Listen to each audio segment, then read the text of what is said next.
Alam mo ba na may legal na paraan para lumaki ang magiging SSS pension mo kapag nagretiro ka na? Maraming Pilipino ang nagugulat na lang pagdating ng retirement. Maliit ang pension, kulang sa pambiling gamot, kulang sa pang-araw-araw na gastos.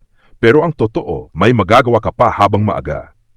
Sa ilalim ng Republic Act 11199 o ang Social Security Act of 2018, malinaw na sinasabi na ang magiging halaga ng pension mo ay nakadepende sa tatlong bagay. Una, ang monthly salary credit mo.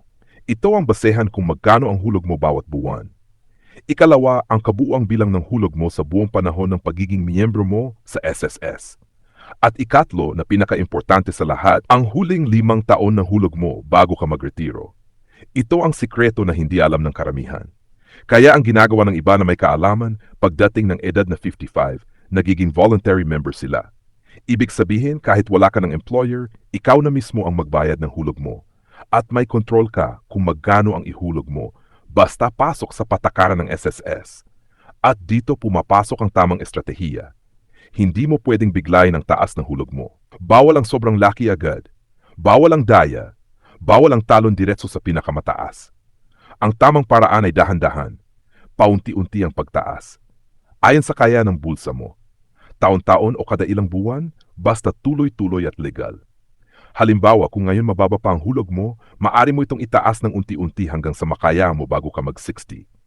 At dahil ang huling 5 taon ng basyehan ng SSS sa pagkukuwenta ng pensyon, kapag mas mataas ang hulog mo sa panahong iyon, mas malaki rin ang magiging pensyon mo habang buhay.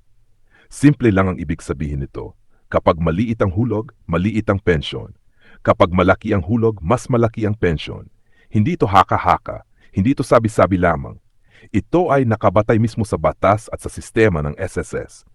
Pero may mahalagang babala. Kung bigla kang tatalon mula sa napakababang hulog papunta sa pinakamataas, maaring hindi ito i-apply lahat sa computation ng pension mo. Maari ka ring ma-flag ng sistema. Kaya ang tamang proseso ay planado, dahan-dahan, legal, at pasok sa patakaran. Ngayon, isang tanong na madalas itanong ng marami. Paano kung kulang na ang hulog? May pag-asa pa ba kahit malapit na sa edad na 60? Ang sagot, oo, may pag-asa pa. Basta tuloy-tuloy ang hulog mo at tama ang diskarte mo.